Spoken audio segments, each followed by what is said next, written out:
working with them on that, and we would be pleased to be doing that. Well, we'll look at the undercard in a few minutes' time, but let's start off with the main event and with James back here in London. How does it feel to be contemplating a fight on home territory at last? It feels great. My last fight in London was about 2.5 years ago, so yeah, I'm really looking forward to it. As Frank said, it should be a sellout. Hearing the tickets have gone extremely well, so yeah, man, I'm looking forward to feeling the vibes and the atmosphere. How difficult has it been being on the road? I know it's sort of needs must and that sort of thing, but actually fighting away from home as you have been doing, how tough has that been? Sure, no, I've actually enjoyed it. I've enjoyed boxing America, my American experiences, the opponents, the fights over there. But it's just time for me now to come back home. You know what I'm saying? Boxing my home city. There ain't fans out there like England fans, so yeah, so I just wanted to come home and box around my own people. What do you want from England, from your fans here, that you've not been able to get while you've been abroad? What do I want from them? Nothing. I just want to box in front of my own people. So many people have been calling for me to come back, and I haven't. So when I had the chance to, my advisor Al Heyman and Frank Warren are working together now. And yeah, they put this opportunity towards, and I said, yeah, let's do it. And as Frank said, you have had a tough year. I mean, Badou Jack was a hard fight. Yeah, man, but that was because I was one-armed, and you don't want to see on Saturday night that it really was the shoulder. Like, it's crazy. When you look at the punch stats of me and Badou Jack, I threw 7 jabs in the whole fight. I'm a right-handed southpaw. I hook off my jab. I jab a lot. I couldn't do that. So on Saturday you will see a 2-armed me and go at it and throw a lot of punches, a lot of jabs, a lot of hooks, and yeah, you're going to see a fantastic performance. And confident that everything's fully repaired. What was the operation you had exactly? Oh, my shoulder was in bits, John. I had a 180-degree tear around it. My AC joint needed stabilising. That means the AC joint from here needed anchoring up, and I had to tear my rotator cuff. So my shoulder was gone. And people don't realise that. Even in the Medina fight, that's when it started. But when you watch the performances from the Badou Jack, from the Boutte fight and the Durrell fight, you can see I'm moving a lot better. I'm throwing a lot more jabs. I'm throwing a lot more combinations. And against Medina and Badou Jack, you see, like, there was issues there. But I'm just glad I'm healthy, I'm fit. I sound like a Parex, it feels like I've said that for the past how many weeks now, but I'm just glad that I'm back. Raring to go. Boxing is a fantastic card. You've got some young talent, you've got YARDE, DuBoIS, and you've got SELBY, one of my favourite fighters in London. One of my favourite fighters in England, sorry. He's brilliant, so this show is fantastic. I'm looking forward to it. Should be good. Well, that's about you. What can you tell us you're anticipating from Caleb? Listen, he's actually a good fighter. He's been in there with some good quality opponents. He knocked down Jermaine Taylor. But the level of opponents I've been boxing my last 4 or 5 fights have been the best. And every time that he stepped up to the highest level, he's found. I'm recognised as #1 in the world. So I'm looking to get in there and doing a proper job on him. And that's like, listen, I've got respect for him. When we get in there, I'm going to take him out. I need a performance. I need one. Everyone's calling for a stand-up performance, a dominant performance, and that's what I'm going to do. He's going to take you out, Caleb. What do you reckon? I disagree. No, like you said, I respect James' abilities. Has a great amateur pedigree. He's got great experience in the pros, but I'm coming here to fight, and it's too long of a flight for me not to come to fight. I mean, it's a 8-hour fight. I wouldn't come here if I didn't think I was going to win, and I'm here to show the British boxing fans what I'm all about. You guys have some of the greatest fans in the world. It gets pretty rowdy in the arenas over here, and I'm looking forward to the atmosphere, and I'm ready to go. You'll have studied him, obviously. He's been a television fighter for a long time. You'll have studied him long and hard, presumably. Yeah, I've seen probably his last 3 or 4 fights live, and have had plenty of time to catch up on film study of his fight with Badou Jack and with Durrell and all the way back to Groves. And just kind of looking to see what tendencies he has and what he's good at, what he's not so good at, and he's a hell of a fighter, and I have to be at my best in order to beat him, and that's what I feel like I'm at, and that's what I feel like I'm going to do on Saturday. What do you think the key factors are going to be? I mean, obviously, he's been out of the ring for a while. Yeah. So, are you anticipating seeing a little bit of ring rust, maybe? A little bit of uncertainty? That's not something I'm going to anticipate seeing. I'm going to anticipate him at his best, and if he does have ring rust, so be it. If he doesn't, so be it as well, and I'll just be ready for the best that he can give me, and I anticipate he's going to come out and jab and hook with his hand, like he said he wasn't able to do against Badu Jack, so that's something I'll have to be ready for, and all the work's been put in, and I'm just ready to go. What would it mean to you to beat him, to spring the upset? Because it would be a sizable upset. Yeah, I mean, it's for the IBF belt. That means I'm a world champion, man. That's what every fighter dreams when they're growing up, and that's what everybody's in the game for. So it'd be a huge upset. It'd be a opportunity for me to be a world champion, like I always wanted to be, and a great opportunity for my family, and financial opportunity for me as well. The one defeat on your record, of course, against George Groves. Bad decision. Yeah. Bad decision, yeah. Yeah, well, Frank was promoting it, he knows. But yeah, listen, I've got to get past TRUAX first. I'm going to put on a wicked performance here, and then next year's a massive year.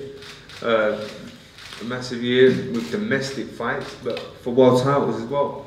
Eubank, Groves, Smith, but they're the fights next year I want. And even if it ain't them three, worldwide there's some fantastic fights out there. There's Benavidez, there's Ramirez, and them fights can be made. Frank Warren worked with Bob Arum closely so we could get Ramirez over it.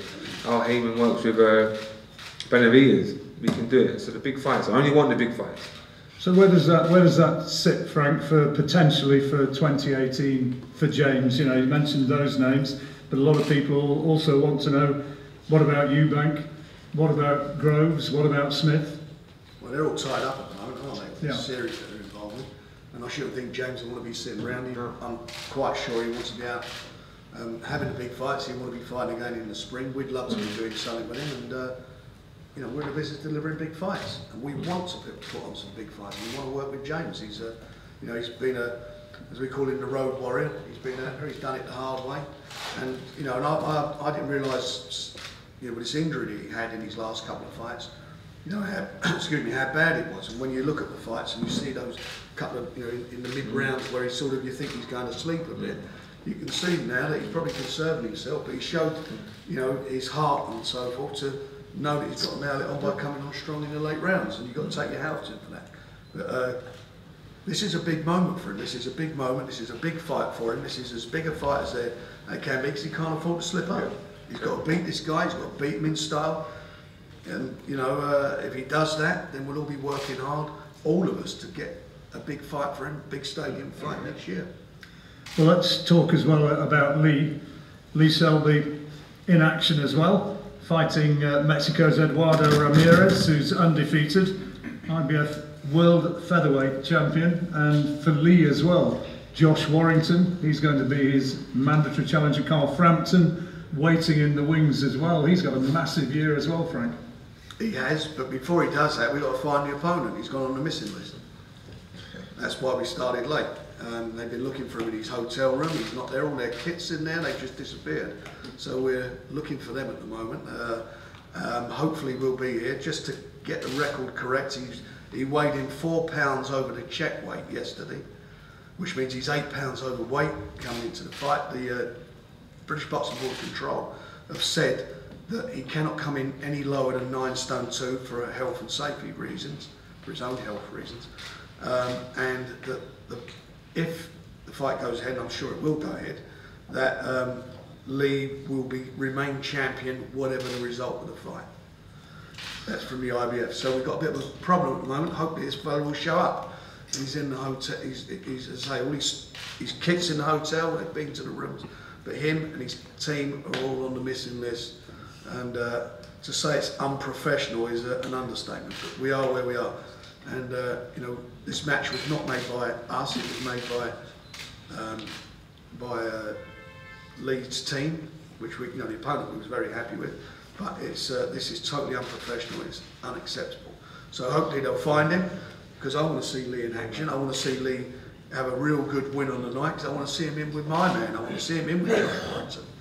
And you know, he's trained hard for a fight. He'll want to fight, and it's crazy we're in this position. So, Lee, how frustrated are you to be hearing that? It is frustrating, but to be honest, with my career this last year, leading up to fights, nothing shocks me no more. So I just remain professional, look after myself, make sure I'm on weight, and I'm ready to fight. You're ready to fight, and you've potentially got those massive fights next year that I was talking about. I mean, I forget how many press conferences I've been to where Josh Warrington seems to have been calling you out.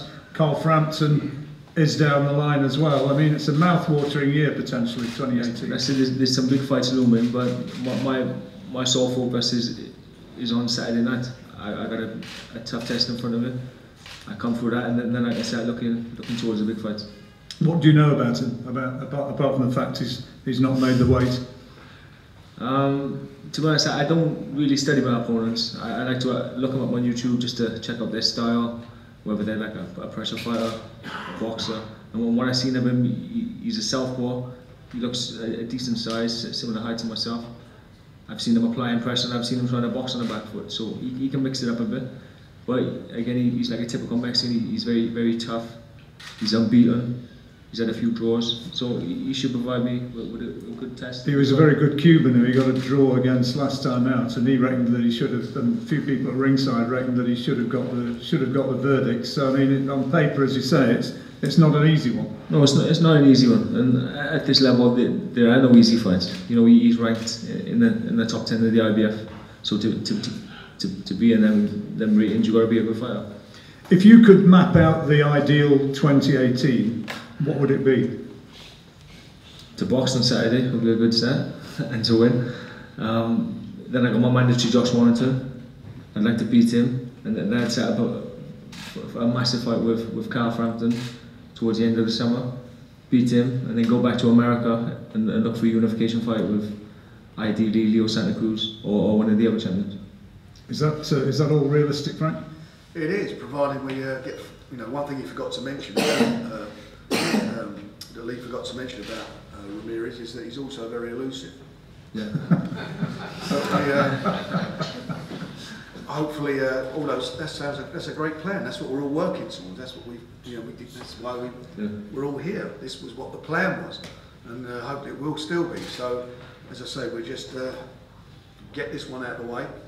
Hopefully, we find this fella today, and. He's got to do the business. If he does the business in the ring, I'm quite sure he would. He's an excellent fighter, Lee. I've always been a fan of his style and how he fights. Him and Josh Warrington at Ellen Road is a big, big fight. It's a great fight, and it's you've got two guys who are at the top of their game. It's not an old guy fighting a young guy. They're both at their peak, and I think you get a good fight out of it. Any just before we move on to the rest. Lee, we've heard a lot of words from Josh Warrington about how he believes you've avoided him, that he's ready for you and what he's going to do to him. Have you got any message you'd like to send to him? No messages. But to be honest, I think he's sort of obsessed with me. He keeps going on mentioning my name. Even during his last fight, his corner man, his father, was like mentioning my name. Just leave me alone, give me a break. And I see you when I see you in the ring. And when James spoke, he said that you were one of his favourite fighters. What about being on the same card as James DeGALE? That's the same. He's one of my favourite fighters. I believe we're pound for pound two of the best stylistic boxers in the UK. Well, thank you very much. And now the undercard, Frank. Anthony Yarde against, let me get the name right, Nicolas Siaklopcha. That is the correct pronunciation if anybody's wondering. Daniel Dubois in action as well. against Dorian Darch, the Welshman, Joe Mullender against Lee Churcher, which promises to be a cracking fight as well, and Johnny Garton in action as well for the vacant European welterweight title. I mean, the undercard is a strong one. It is a very strong one, and I'm looking forward to seeing young stars in action. You know, Anthony's, as I've said many times, he only had 12 amateur fights. He's had 13 pro fights, but he's absolutely coming on the leaps and bounds.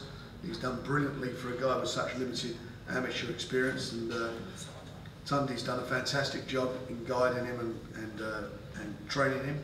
But he's up against a tough guy now, and this is going to be a tough fight for him. He's very experienced, and he'll get the best out of Anthony. Well, Nicola, as some of you guys might not know, he went the distance, got a draw with Robert Stieglitz, who's the former world champion, and also went the distance with Arthur Abraham, and he reckons that he was on the wrong end of a hometown decision in that one as well. So, I mean, that's on paper, that's certainly good pedigree, Frank. It certainly is, and as I say, he will bring it at this stage of Anthony's career. It's a good fight for him, and it's one where hopefully he can get some rounds under his belt. I know you want to get rid of him quickly, but we would like to see him get some rounds under his belt. But he's such an explosive puncher, he's a dynamic fighter, and you know, I'm sure as soon as that bell goes, he'll be looking to get rid of him. Well, let's start with that one then on the undercard. Anthony, what are your thoughts of this fellow? Because he would appear to be a step up from anybody who's fought so far. Very experienced, a lot more experience than me basically.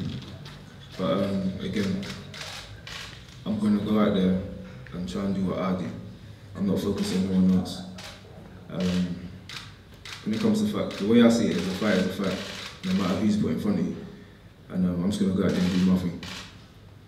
Frank says he'd like to see a few more rounds. You know, I mean, you're taking everybody out so quick now. 11 out of 12, all by stoppage. What do you think when you hear that? Do you sort of say, yeah, I'd like a few more rounds, or would you just like to go and blast him out?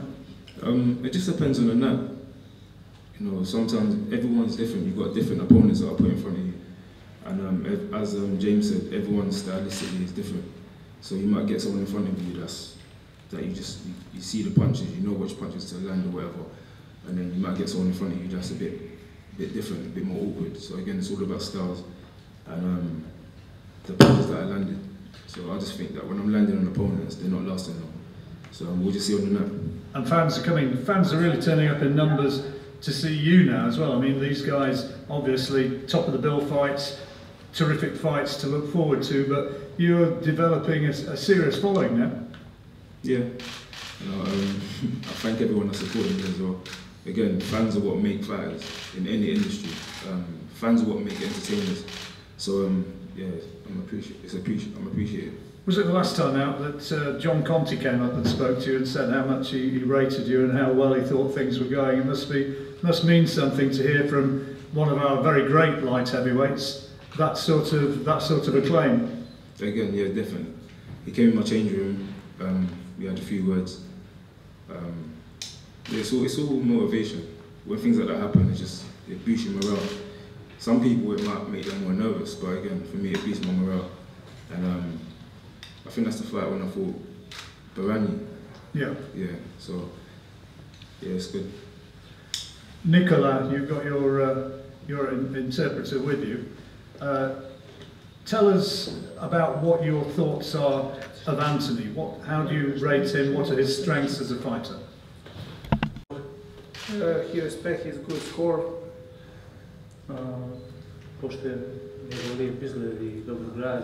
He respects his good look and well build, nice decorated build.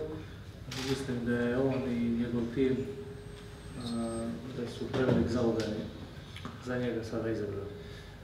But he thinks that he and his team they maybe decide to take such a big bite, you know, this time. Maybe it's not. Maybe it's too early, you know, for such a big bite to take, you know. What makes you say that?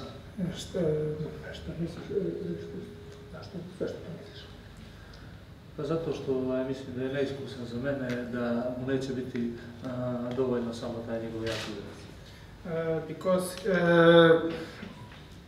Because of the he thinks that he's an experienced first in amateur level and opponent that he fought, and that he's maybe hard punch is not going to be enough for him to decide that match into his favor. How confident are you that you can win the fight?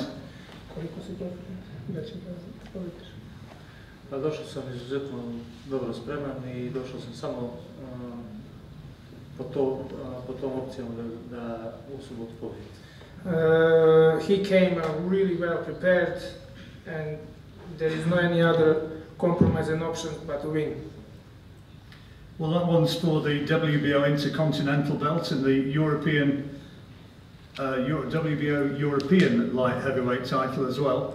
So that's one of our support bouts, and also Daniel Dubois, who's now joined us, centre of the bottom table here, one of our most exciting young prospects, undefeated in 5.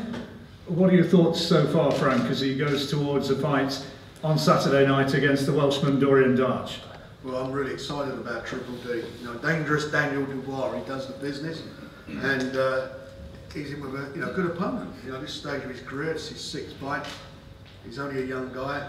He was a teenager until a couple of months ago, but he's learning the game well. He's so composed, and I'm very excited about what he does in the gym, what I've seen, and certainly what he's done in the ring. But this is another fight that's going to hopefully get the best out of him that he'll learn from. And Dorian obviously sees this as an opportunity to come and be the new young big name in heavyweight boxing. How big a puncher do you think he is? I mean, you've had experience for a few years. How hard do you think this fella hits? I'm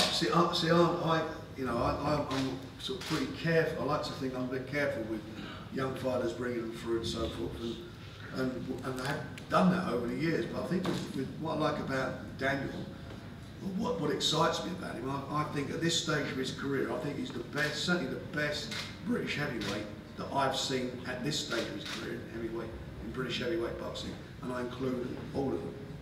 So, by that way of thinking, you'd say very much a world champion in the making? Well, if he continues to do what he does and he continues to learn, and if we find out about what he's like going the distance, what he's like when he gets called on the whiskers, they're all questions that are going to be answered in time.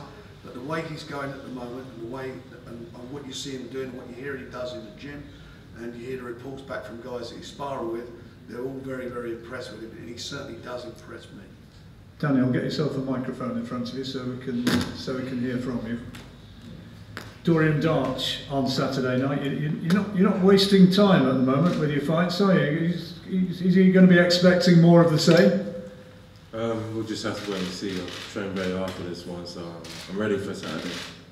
How much are you enjoying getting down there and having these fights at the Copper Box? You don't exactly take in overtime, do you?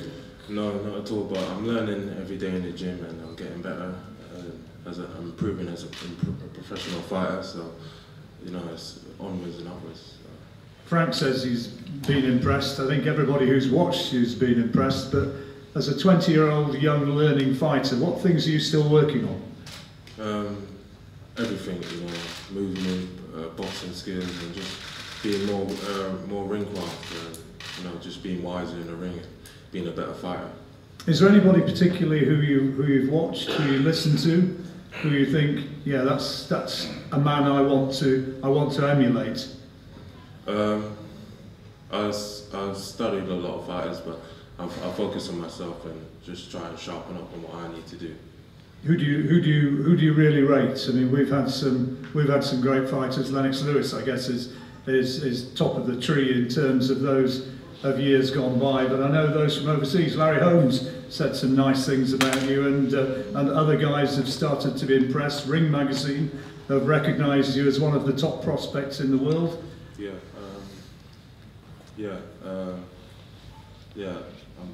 Larry Holmes, one of the great all-time heavyweight fighters, and I'm glad they're noticing me, and BT's giving me the exposure to all around the world, so I'm thankful for that. Larry said if you can jab, you'll succeed. Did you take that one on board, that the jab was key, that Larry Holmes had maybe the best jab of the lot? Definitely, I know I can jab. I've got a very good jab. So I've just got to start using it more and just keep up good work. So what's your ambition on Saturday night? Another knockout win? Definitely a win. He wants to get on to the X Factor finally. Definitely a win. I'm just ready for the challenge Saturday. So.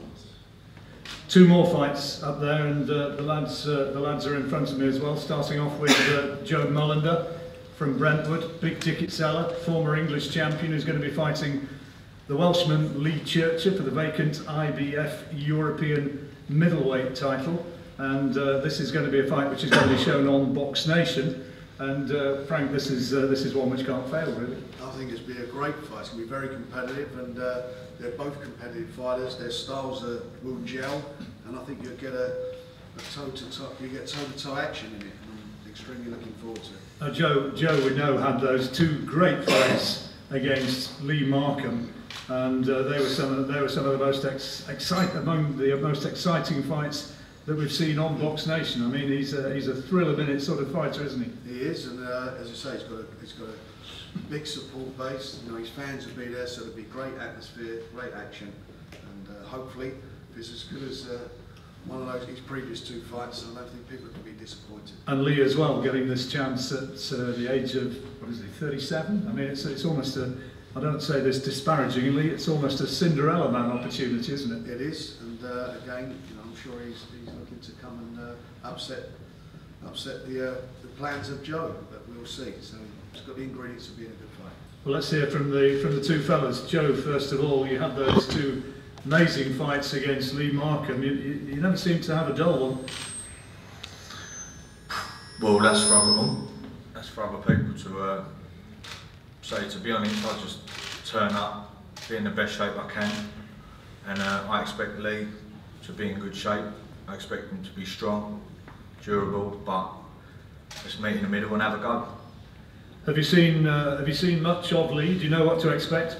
I haven't. I don't really look at opponents I fight, to be honest. I had a look on YouTube for 5 minutes, but then my kid wanted the phone again, so I didn't really get a chance. But I'll listen. He's either going to go on a back foot, and I'll have to hunt him down, or hopefully he meets me in the middle of the ring, and let's dance. Well, let's hear from Lee then. Are you going to be on the front foot, or are you going to make it difficult for him and fight off the back foot? What do you reckon? I can't give that away, so you'll have to wait. There's obviously 2 options I have got, and he's just pretty much covered them both. You know, he's a come forward fighter. He's strong, durable. You know, either meet him in the middle, go toe to toe, or I pick him off on a back foot. He's pretty much see which one's going to suit me, see which one's working. You know, I'm strong enough to meet him in the middle. I'm strong enough to hurt him in the middle. You know, if that works, we're doing it that way. If it don't work that way, I go on a back foot and pick him off that way. Great opportunity, isn't it, Lee? I mean, you've got this one at relatively short notice, yeah. And been working with it. I don't know if people have realised, is at the back of the room here, one of our best Welsh fighters of recent years, who's training you, Gavin Rees. And what's it like working with him? It's amazing because Gavin's quite similar style to me. Come forward, loads of head movements. He's made a few little tweaks to me, which is good. Obviously, we haven't had much time together. But the time we have had, I'm very happy with. You know, it couldn't have happened at a better time for me, this fight. Yes, it is short notice, but you know, the game plan we have got, I don't think that's going to be an issue. And Joe, you'll have, as ever, a lot of support in that auditorium, won't you? Yeah, I cannot say how grateful I am for people who support me, because, like Anthony said, we don't fight without people buying tickets. So hopefully they'll make lots of noise. And me and the fellow over there will have a good tear up that everyone wants to watch and everyone's happy. Tommy Langford, the British champion, due to be defending perhaps in February. Yeah. I guess potentially for whoever wins this one, Tommy Langford's a very real opportunity. If he comes through his defence of his title, absolutely. Yeah. So that's one that we've got to look forward to, and also Johnny Garton, who's here in front of me as well, who's going to be fighting Michael Orlov, vacant IBF European welterweight champion title.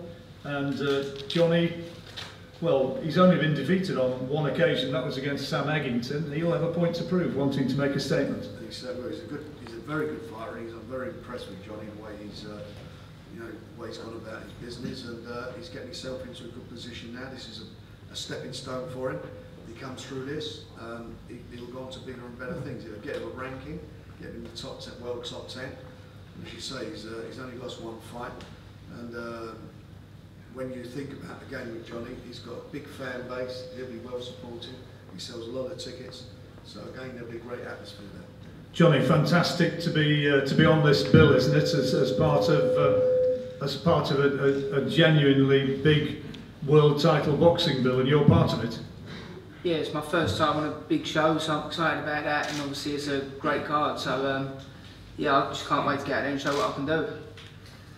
Is two of the big names sitting behind you? I guess as you come through, these are two of the fellas who you'll have looked up to and thought, yeah, they're special, and now here you are on the same bill. Yeah, no, I've watched all their fights, big fans obviously, and I'm always supporting them because they're British, but yeah, now to be on the undercard of them, I can't wait. And what do you anticipate from Mihail Orlov, who's going to be against you? Know anything about him, or is it a case of learning when you get in the ring? I've seen little clips. I know he's aggressive, likes to come forward, very tough. So everyone knows that's what I like to do, and yeah, it'll be a good fight.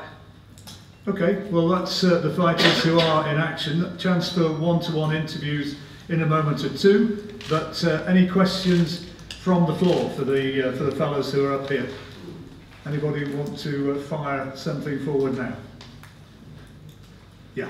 Yeah, for James DeGALE. James, you've got a lot of big matchups coming up next year. You feel it will be a pivotal year in your story? Yeah, 100%. First thing first, I've got to deal with TRUAX first, but yeah, next year I want the winner of the Super Series, so yeah, I'm looking forward to it. Who do you think will be the winner of the Super Series, by the way? You know, when it first got announced, I thought Smith, you know, I fancied Smith. But after seeing him against that, what's his name? Yeah, Norwegian guy, or Swedish guy, I'm not too sure, It's a pick 'em, I'm not too sure. I'm hoping Groves for the rematch. It's massive, but I'm easy. Eubank, Smith, whoever. Is the Groves one the one that burns? Is that one you really want? Not really, John. Because I was champ before him. I know how much you went on. I went on and achieved a lot, earned loads of money. I'm sweet, and that killed him. Trust me, that hurts him. I'm the champ. I'm really the man. I'm the recognised #1, and that kills him. So no, I'm happy. I'm cool. If I don't box George Groves ever again, I'll be happy. But so I'm saying, going forward, the fight for the fans. Yeah, I would like it. Anybody else? Any more for any more? Any questions? You just do your one-on-ones. Okay. Just before we go, final words, Frank? Yeah. Besides the fight being on BT and BoxNation, we'd like to thank our sponsors, 32 Red, Full Asylum, and Raynham Steel, and also for Radio 5, who we've just done a deal with. We'll be broadcasting some of our shows Saturday and the future. Good stuff. Well, thank you very much for coming here today. All the fighters are here, and as you can hear, all of them are